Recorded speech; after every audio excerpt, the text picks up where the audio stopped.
महाराष्ट्र में रविवार का दिन सियासी भूचाल लाने वाला रहा। एनसीपी के वरिष्ठ नेता अजीत पवार के एक फैसले ने महाराष्ट्र में बीजेपी का पलड़ा भारी कर दिया।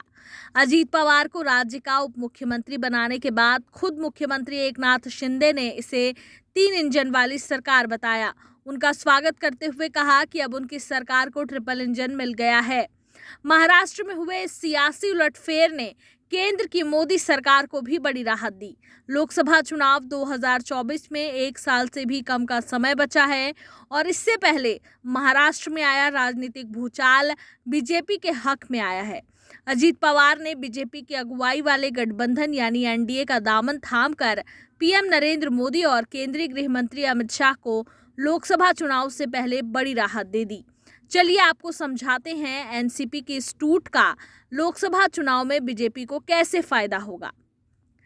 एनसीपी में फूट का बीजेपी को फायदा। दरअसल महाराष्ट्र में लोकसभा की 48 सीटें हैं, जो कि उत्तर प्रदेश के बाद दूसरे नंबर पर है। एनसीपी की महाराष्ट्र में अच्छी खासी पकड़ है।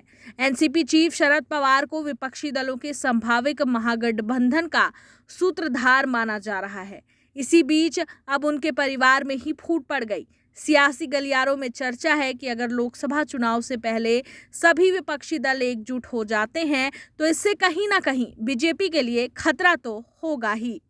इधर पहले से शिवसेना और अब एनसीपी में हुई बगावत से दोनों पार्टियां 2 धड़ों में बंट गई। शिवसेना का शिंदे गुट पहले से ही एनडीए के साथ है। अब अजीत पवार का साथ मिलने से राज्य में बीजेपी की ताकत और बढ़ गई है।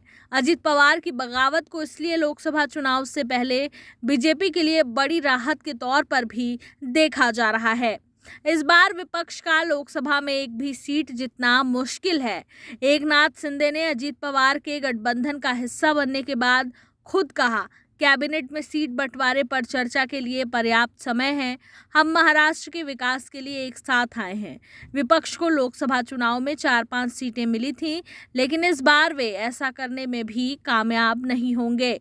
विपक्ष को उतनी सीटें मिलना भी मुश्किल होगा।